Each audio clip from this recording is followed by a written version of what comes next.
السلام عليكم ورحمة الله وبركاته. إن الحمد لله الأكرم الذي خلق الإنسان وكرم وعلمه من البيان ما لم يعلم، فسبحان الذي والامتنانه باللسان ولا بالقلم. نشهد أن لا إله إلا الله وحده لا شريك له، ونشهد أن سيدنا وحبيبنا ومولانا محمدا عبد الله ورسوله الذي أرسله بالحق بشيرا ونذيرا وداعيا إلى الله بإذنه وسراجا منيرا. أما بعد، فقد قال الله تعالى في كلامه المجيد والفرقانه الحميد: أعوذ بالله من الشيطان الرجيم. بسم الله الرحمن الرحيم.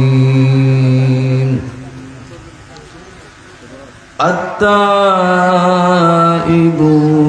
العابدون الحامدون السائحون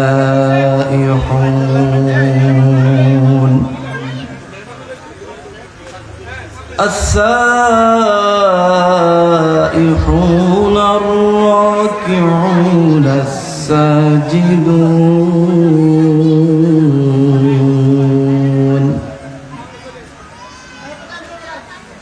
الساجدون الآمرون بالمعروف والناهون عن المنكر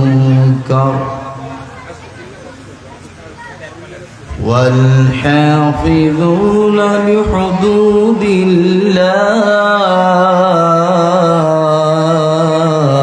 الله وبشر المؤمنين. الله أكبر. بسم الله الرحمن الرحيم. إن الله وملائكته يصلون على النبي يا أيها الذين آمنوا صلوا عليه وسلموا تسليما. اللهم صل على مولانا محمد وعلى آل سيدنا।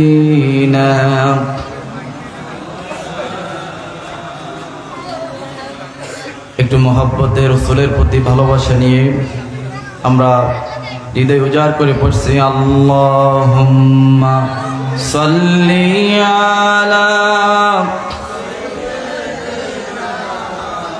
مولانا محمد وعلى آل سيدنا।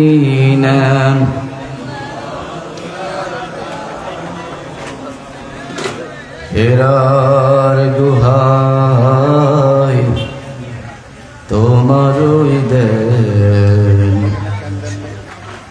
আসমান থেকে নামে আল কুরআন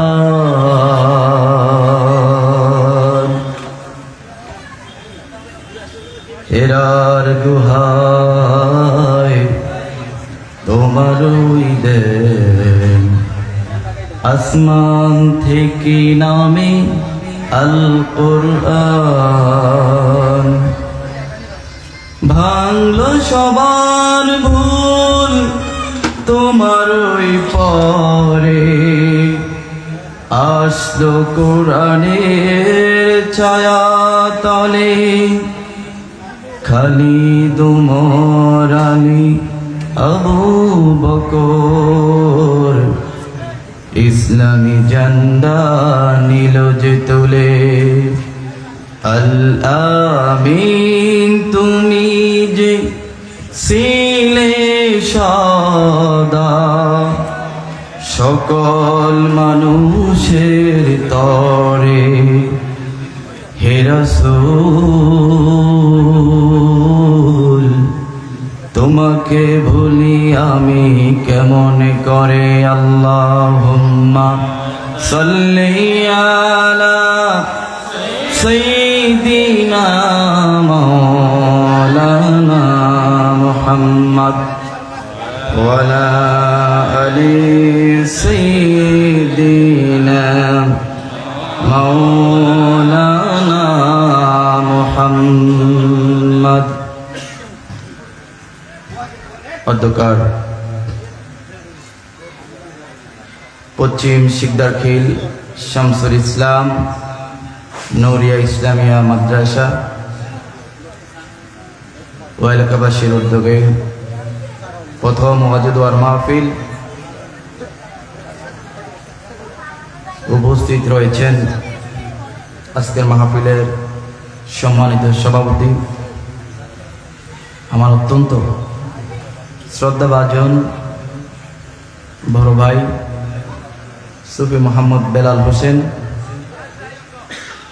আজকের মাহফিলের প্রধান মেহমান হিসাবে তাশরিফ আনবেন পীর কামেল আলহাজ মাওলানা মোহাম্মদ নুরুন নবী চট্টগ্রামের একটি আধ্যাত্মিক দরবার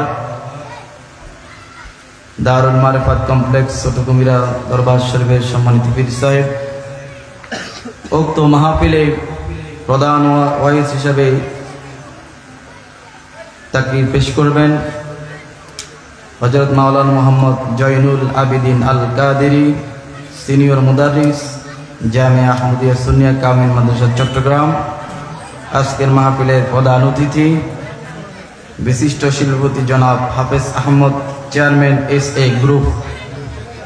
উদ্বোধক হিসেবে উপস্থিত থাকবেন জনাব মোহাম্মদ জানি আলম চেয়ারম্যান ২ নং দাঁতমারা ইউনিয়ন পরিষদ। উক্ত মাহফিলে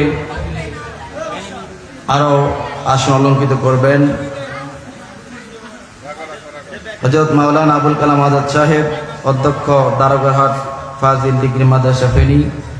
আরো অন্যান্য উলামায়ে কেরাম তাশরিফ আনবেন। উপস্থিত মুরব্বিয়ানে আযম, যুবক ভাইরা, পর্দার আলের মা ও বোনেরা, আলোচনার শুরুতে আমি আবারও হৃদয় নিংড়ানো সালাম পেশ করছি। আসসালামু আলাইকুম ওয়া রাহমাতুল্লাহি ওয়া বারাকাতুহু। আপনারা সকলে কেমন আছেন? আজকে আপনারা দীর্ঘ সময় ধরে প্রায় এক যুগ পরে আমার অত্যন্ত কাছের প্রিয় ভাই, আপনাদের মসজিদের সম্মানিত খতিব আবু সাইদ সালিহি ভাই অক্লান্ত ওনার প্রচেষ্টা আপনাদের সকলকে নিয়ে আজকের এই ময়দান সাজিয়েছে। আপনারা সকলে উপস্থিত হতে পেরে খুশি না বেজার? আর একটু জোরে বলি খুশি না বেজার? এজন্য শুকরিয়া আদায় করব কার? প্রাণ খোলে দিল খোলে কালিমাত শুকরিয়া আদায় করছি, বলি আলহামদুলিল্লাহ। আবার বলি আলহামদুলিল্লাহ। সম্মানিত হাজিরিন, আজকে যতক্ষণ পর্যন্ত এখানে বসে থাকবেন আমাদের কি লাভ হবে নাকি লস হবে? আর একটু জোরে বলেন। সুতরাং প্রত্যেক দিন তো আপনাদের ব্যক্তিগত কাজের জন্যই ব্যবহার করছেন, একটি দিন মাত্র, তাও সম্পূর্ণ না, কয়েক ঘন্টা আপনার নিজের জন্য, নিজের পরকালীন মুক্তির জন্য, একমাত্র আল্লাহ পাককে খুশি করার জন্য, আল্লাহ এবং আল্লাহর হাবিবকে খুশি করার জন্য আমরা এখানে আজকের বৈঠককে আল্লাহ পাক কবুল করলেন। সকলে বলি আমিন। পরকালে ময়দানে মহাশরে আল্লাহ পাক আমাদের প্রত্যেককে আজকে মাহফিল নাজাতের উসিলা বানিয়ে দিক। সকলে বলি আমিন। সম্মানিত হাজিরিন, সময় অত্যন্ত কম, আমি আলোচনার বাহিরে অন্য প্রসঙ্গ নিয়ে কথা না বলে সরাসরি আলোচনার দিকে চলে যাচ্ছি। অল্প সময়ের ভিতরে কোরআনুল কারীম থেকে সূরা তাওবা এর 112 নম্বর আয়াত তেলাওয়াত করেছি। আল্লাহ পাক যদি তার এই নগণ্য গোলামকে তৌফিক দান করেন, অল্প সময়ের ভিতরে আপনাদের সামনে কোরআন, রাসূল কারীম সাল্লাল্লাহু আলাইহি সাল্লামের সুন্নাহ থেকে কিছু কথা বলেই আলোচনার ইতি টানবো ইনশাআল্লাহ। আল্লাহ পাক আমাদেরকে এই নিরিখে আলোচনা শুনে আমি এবং সকলকে ওই মাফিক আমল করার তৌফিক দান করুক। সকলে বলি আমিন। সম্মানিত হাজিরিন, আসুন আমরা সূরা তাওবা থেকে সরাসরি আলোচনার মধ্যে চলে যাই। আল্লাহ পাক কোরআন কারীমে বলছেন, التائبون العابدون الحامدون السائحون الراكعون। সম্মানিত হাজির, আল্লাহ পাক কোরআনুল কারীমের মধ্যে সূরা তাওবা, এটি কোরআনুল কারীমের প্রথম থেকে নবমতম সূরা। এটি অত্যন্ত গুরুত্বপূর্ণ। মুমিনদেরকে আল্লাহ পাক কি করে বান্দা যে গুনাহ করবে, বান্দাকে সান্ত্বনা দেওয়ার জন্য বান্দার পরিস্থিতিটা কি হবে, বান্দা যখন একটু গুনাহ করতে করতে নিজেকে ফিরে আসা, আমি যেই যেদিকে চলে যাচ্ছি আল্লাহ পাক সকলকে, বান্দা কোথায় যাচ্ছ, ফিরে আসো, আমার দিকে ফিরে আসো। কোন দিকে যাচ্ছ তুমি? কোথাও যেও না, লাভ হবে না। এই পৃথিবী যেখানে যাবা, গোটা দুনিয়া এটা আমার। কোথাও তুমি নিজের বাঁচার জন্য আমার জমিন থেকে এমন কোনো জায়গা নাই যে তুমি এখান থেকে চলে যাবা। সর্বোপরি এই জমিনে থাকতে হবে। জমিন কার? আরেকটু জোরে বলি না, জমিন কার? আল্লাহ পাকের। রব্বুল আলামিন বান্দাকে সকল কিছু ছেড়ে হতাশার জীবন থেকে বের হয়ে, হতাশার জীবন থেকে নিজেকে মুক্ত রেখে আল্লাহ পাক বান্দাকে সান্ত্বনা দিচ্ছেন, ভরসা দিচ্ছেন, বান্দা তুমি যেই দিকে যাও না কেন, দিন শেষে তুমি আমারই গোলাম, তুমি আমার বান্দা। যদি আমাদেরকে আল্লাহর বান্দায় রূপান্তরিত করতে পারি, আল্লাহ পাক যদি আমাদেরকে গোলাম বলে ডাক দেন, আর যদি আমরা আল্লাহর গোলামে রূপান্তরিত হই, যদি আল্লাহ আমাদেরকে গোলাম বলে, বান্দা বলে আমাদেরকে ডাক দেন, তাহলে কাল কিয়ামতের ময়দানে আমাদের নাজাতের আল্লাহ পাক উসিলা বানাই দিবেন। সুবহানাল্লাহ।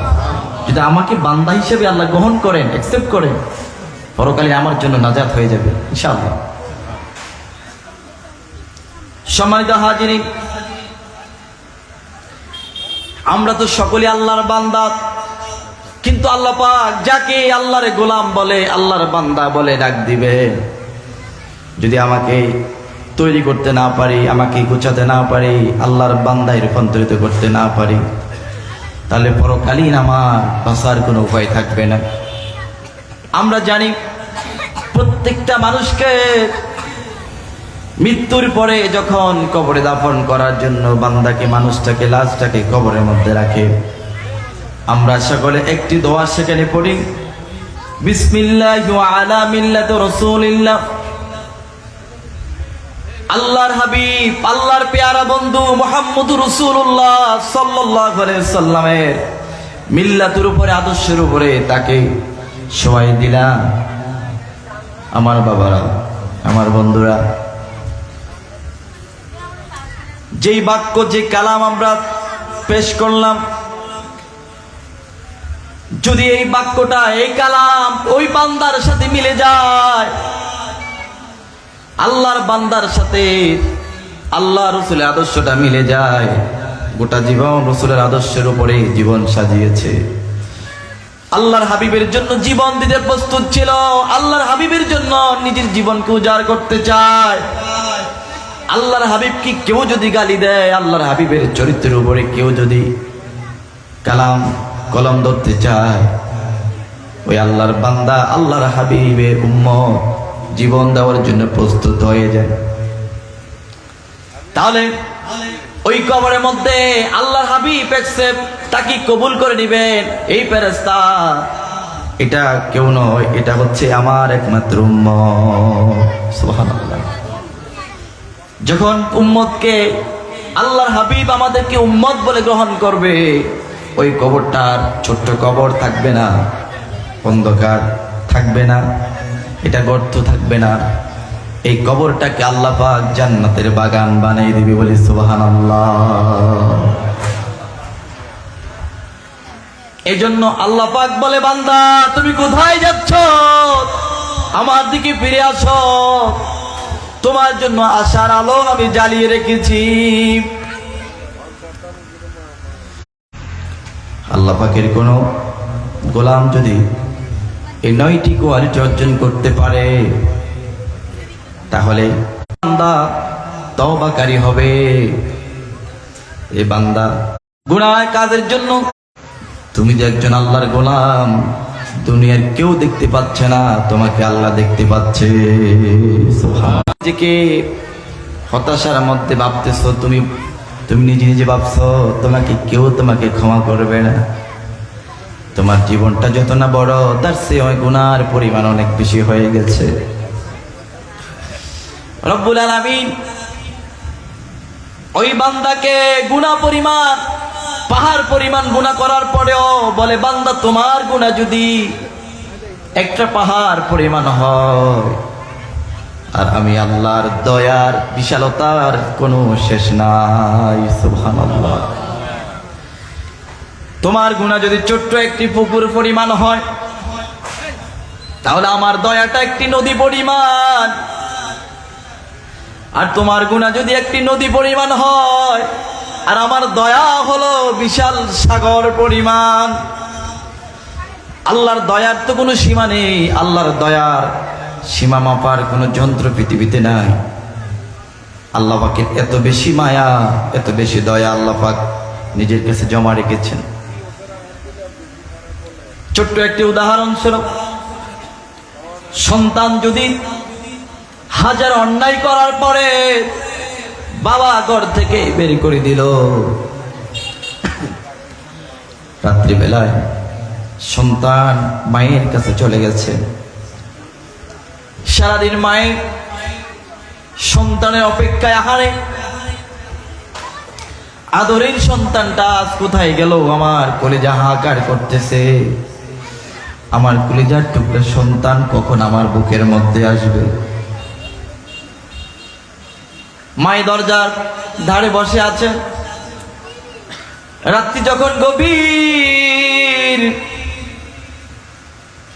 সন্তান ঘরের দরজার মধ্যে গিয়ে ছোট্ট করে একটা নক করলো, আর এত বেশি অপরাধ করা সন্তানটাকে মা সাথে সাথে দরজাটা মেলে দিয়ে দুই হাতটাকে প্রসারিত করে বলছে, আমার সন্তান আমার বুকে আয়। সুবহানাল্লাহ।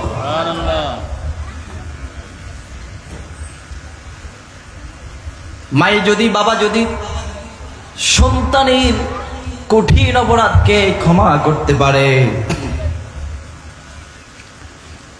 মায়ের থেকে, বাবার থেকে আরো অনেক অনেক গুণ বেশি দয়া মায়া তার থেকে বেশি কার, আর একটু চিৎকার মেরে বলেন না কার? রব্বুল আলামিন বলে, বান্দা তুমি আমার রহমত থেকে নৈরাশ হয়ে চলে যেও না, আমার কাছে ফিরে আসো।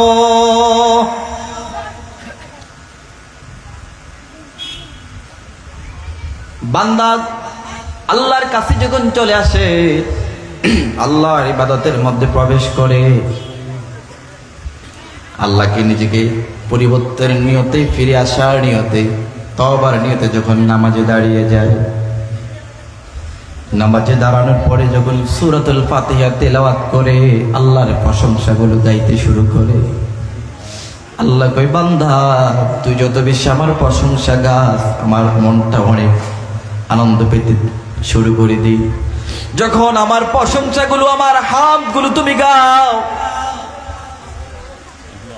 আর যে পরিমাণ গুনাহ তুমি করো সেই গুনাহর কথা আমার মনে থাকে না, আমি তোমার জিন্দেগীর তামাম গুনাহগুলো মাফ করে দেই। বলি সুবহানাল্লাহ।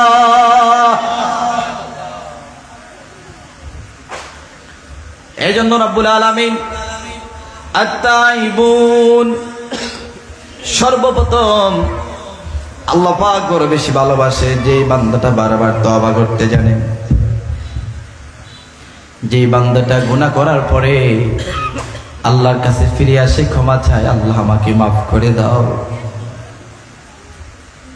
আল্লাহ পাক জানেন বান্দা গুনাহ করবে, বান্দা যে গুনাহ করবেন আল্লাহ পাক জানেন কি জানেন না বলেন? আরেকটু জোরে বলি, বান্দা যে গুনাহ করবেন আল্লাহ পাক খুব ভালো করে জানে। আর তার জন্য আল্লাহ পাক 99টি সিফাত নামের মধ্যে একটি নাম আল্লাহ পাক আল গফফার, গফুর একটি নাম রেখেছে। বলি সুবহানাল্লাহ।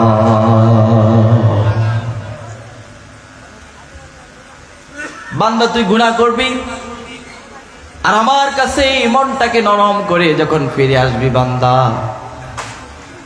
তুই যখন নামাজে দাঁড়িয়ে সিজদার মধ্যে আমরা চলে যাই, ভাইরা আমার, আমরা নামাজটাকে সুন্দর করতে পারি না, রুকুকে সুন্দর করতে পারি না, সিজদাকে সুন্দর করতে পারি না।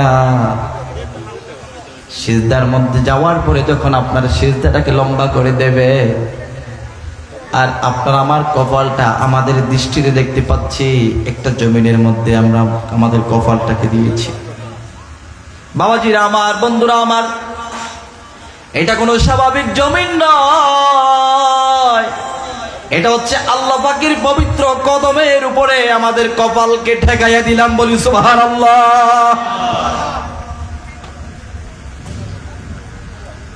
এই জন্য বান্দা তওবা করবা, ফিরে আসো বান্দা।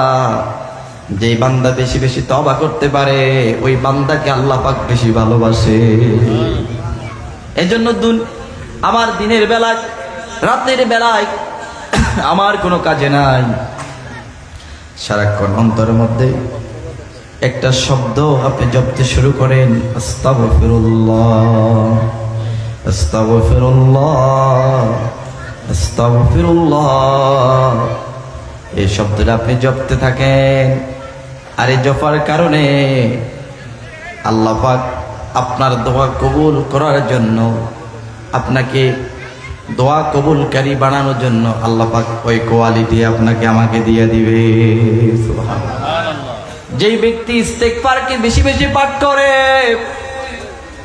আল্লাহ পাক ওই বান্দা যেই দোয়া করে ওই বান্দার দোয়া আল্লাহ পাক কবুল করে নেই। সুবহানাল্লাহ।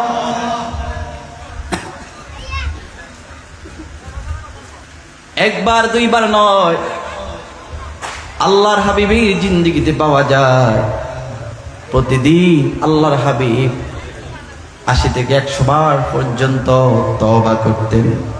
মায়েশা সিদ্দিকা রাদিয়াল্লাহু তাআলা আনহা জিজ্ঞেস করে, ইয়া রাসূলুল্লাহ, ইয়া হাবিবাল্লাহ, আপনার জীবনে তো কোনো গুনাহ নাই, কেন এত আপনি ইস্তেগফার পাঠ করছেন, তওবা করেন? আল্লাহর হাবিব মায়েশা উত্তর দেয়, আয়েশা রে, আমি কি আল্লাহর আবদান শাকুরা, আমি কি আল্লাহর পেয়ারা বান্দা হব না? কাল কিয়ামতের ময়দানে আমার অসংখ্য উম্মতকে আল্লাহ পাক জাহান্নামে দিতে চাইবে, আর আমি আমার ওই উম্মতগুলো জাহান্নামে যাইবে, আমি সইতে পারবো না। আমি আমার যেই আল্লাহর বান্দারা বেশি বেশি তওবা করবে আর দরুদ শরীফ পড়বে, ওই সকল উম্মতগুলোকে আমি বেছে বেছে জান্নাতে নিয়ে যাব। সুবহানাল্লাহ। এখন আমাদেরকে তওবা বেশি করার প্রয়োজন নাকি না করলে চলবে? লাগবে। অথচ আমরা একটা মানুষ যখন মৃত্যুর দুয়ারে চলে যায়, যে মানুষটার মুখ দিয়ে শব্দ আসে না, আমাদেরকে ডেকে নিয়ে যে ইমাম সাহেব আসেন, আমার মায়ের অবস্থা খুবই নাজুক, আমার বাবার অবস্থা খুবই নাজুক, একটু তওবা পড়াই দেন। অথচ আল্লাহর গোলামকে যখন বলি, তার মুখ দিয়ে শব্দগুলো বের হয় না, শব্দগুলো আসে না। অনেকেই ভাবে তওবা এটা তো মানুষ যখন মারা যায় তখন না পড়ে, এটা তো এর আগে কোন কাজে, এটা কি দরকার, এটা মৃত্যুর সময় পড়ে মানুষ। আস্তাগফিরুল্লাহ। গোটা জীবন আপনাকে সারাক্ষণ ইস্তেগফার পাঠ করতে হবে, তওবা করতে হবে, আল্লাহর দিকে ফিরে আসতে হবে। এই নামে আল্লাহ পাক কোরআনুল কারিমে একটা সূরাও দিয়ে দিয়েছেন তওবা নামে। সুবহানাল্লাহ। এরপরে আল্লাহ পাক ওই গোলামকে বেশি ভালোবাসে। দ্বিতীয় কোয়ালিটি হলো আল্লাহ আবিদুন, ইবাদতকারী। যেই বান্দাটা বেশি বেশি ইবাদত করবে, তার জীবনটাকে ইবাদত দিয়ে সাজাবে।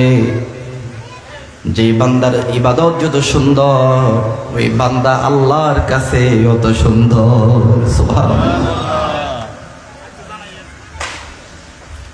এজন্য রব্বুল আলামিন বলছেন, উবুদুল্লাহ ওয়া লা তুশরিকু বিহি শাইয়্যান ওয়া বিল ওয়ালিদাইনি ইহসানা। জোরে বলি আল্লাহু আকবার। রব্বুল আলামিন বলছেন, গোলাম রে, ওয়াবুদুল্লাহ, একমাত্র শুধুমাত্র আল্লাহর ইবাদত করো, আর কারো ইবাদত করা যাবে না। এজন্য আমাদেরকে সকলকে এক বাক্যে উত্তর দিতে হবে, আমরা ইবাদত করব কার? আরো জোরে বলি না, ইবাদত করব কার? ইবাদতের মধ্যে কোনো শিরক থাকা যাবে নাকি বলেন? আমরা আল্লাহর হাবিব দুনিয়া থেকে চলে গেলেন, আল্লাহর হাবিবের মদিনাওয়ালার কাজগুলো একটা শ্রেণী করবে এই জমিনের মধ্যে, আল উলামাউল ওয়ারাসাতুল আম্বিয়া। উলামায়ে কেরামগণ, আউলিয়ায়ে কেরামগণ আল্লাহর হাবিবের সেই কাজগুলো করবে, যে কাজগুলো আল্লাহর হাবিব নিজেই করেছেন। মানুষকে দিনের দিকে ডাকবে, দিনের পথটা প্রসারিত করে দেবে। আল্লাহর গোলাম, এটা হলো ইহদিনাস সিরাতাল মুস্তাকিম। নামাজে দাঁড়িয়ে আমরা তো আল্লাহ পাকের কাছে সেই বাক্যটাই বলি, ইহদিনাস সিরাতাল মুস্তাকিম। রব্বুল আলামিন দুনিয়ার মধ্যে কত রাস্তা, দুনিয়ার মধ্যে কত পথ মত আমরা দেখতে পাচ্ছি, যে রাস্তাগুলো বাতিলের মধ্যে চলে গেছে, যে রাস্তাগুলো অনেক অসংখ্য পথ শয়তানের পথ। আমরা দুনিয়ার ফিতনার সময় চিনতে পারতেছি না কোনটা সঠিক পথ। আল্লাহর কাছে সিরাতুল মুস্তাকিমের উপরে অটুট থাকার জন্য নামাজের মধ্যে আপনাকে দোয়া করতে হবে। আর যখন ইহদিনাস সিরাতুল মুস্তাকিম এই আয়াতটুকু পড়ব, মন থেকে প্রাণ থেকে নিয়ত করেই পড়তে হবে। আমাদের নামাজের মধ্যে মন বসে না, মন থাকে না। একটি টিপস হলো, আপনি সূরাতুল ফাতিহার অর্থটা সুন্দর করে মুখস্থ করে নেন। ইমাম সাহেব যখন সূরাটা তেলাওয়াত করবে, আপনি মনে মনে অর্থটা পড়তে থাকেন, অর্থটা একটু মিলান। ইমাম সাহেব কি বলছে বাংলায় একটু মিলান। ইমাম সাহেব তো সেই কথাই বলছে, আলহামদুলিল্লাহি রাব্বিল আলামিন, সমস্ত প্রশংসা কারো জন্য নয়, সব প্রশংসা আমার কাছে। দুনিয়াতে যত প্রশংসা আছে সব প্রশংসার একমাত্র মালিককে। আরো জোরে বলেন না কে? আলহামদুর শুরুতে একটি আলিফ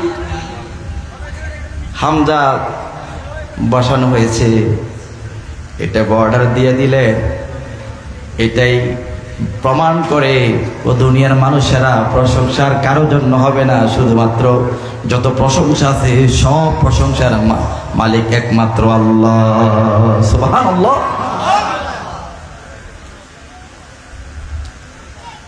এজন্য আপনি যখন মন থেকে আয়াতের অর্থটা একটু ফলো করতে থাকবেন, একটু চেষ্টা করে দেখবেন আমার যুবক ভাইয়েরা, আমার বাবাজিরা, আপনি দেখবেন আগে যদি নামাজের মধ্যে আপনার মনটা এদিক সেদিক চলে যেত, আর এখন থেকে অর্থগুলো ফলো করার কারণে আপনার মনটা নামাজের মধ্যে থাকবে। সুবহানাল্লাহ। বাবাজিরা আমার, বন্ধুরা আমার,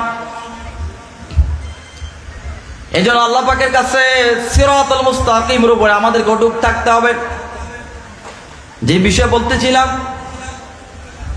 অসংখ্য উলামায়ে কেরাম, আউলিয়ায়ে কেরাম আমাদেরকে আল্লাহ এবং আল্লাহ রসুলের রাস্তাটুকুই দেখান।